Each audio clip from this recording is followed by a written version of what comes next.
سلام، سحر هستم. به کانال من خوش اومدید. این کراکرای رژیمی که خیلی ترد و خوشمزه و پر از فیبر هستن بدون یک قطره روغن درست شده. اگه میخوای درست کردنش یاد بگیری تا آخر ویدیو با من همراه باش.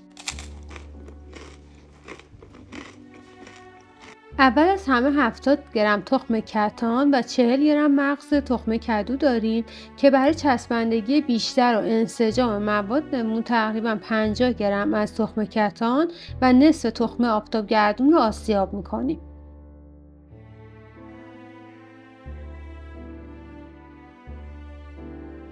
مواد آسیاب شده رو داخل کاسه میریزم و 40 گرم دانه چیا، 50 گرم کنجد، 40 گرم مغز تخمه آفتابگردون، بقیه چیا و مغز تخمه کدو رو به همراه نمک، آویشن و پودر پیاز اضافه میکنم و مخلوط میکنم.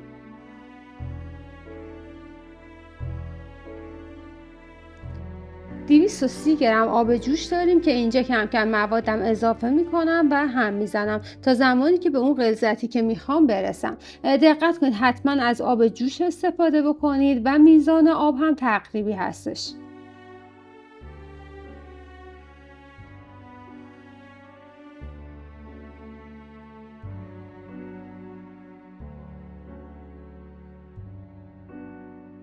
به این غلظت که رسید کافیه. حالا 10 دقیقه به موادمون استراحت میدیم تا آب رو جذب بکنه. استراحت مواد تموم شد. داخل یک سینی کاغذ روغنی میندازیم و مواد رو به صورت یک دست و خیلی نازک داخل سینی پهن میکنیم.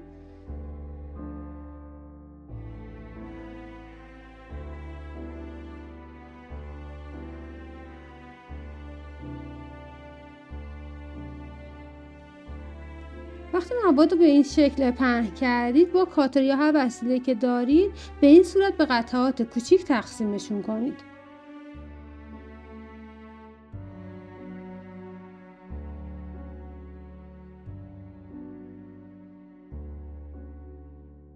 کراکرها رو میذارم تو فری که با دمای 160 درجه از قبل گرم شده و به مدت 40 تا 50 دقیقه اجازه میدم تا بپزه.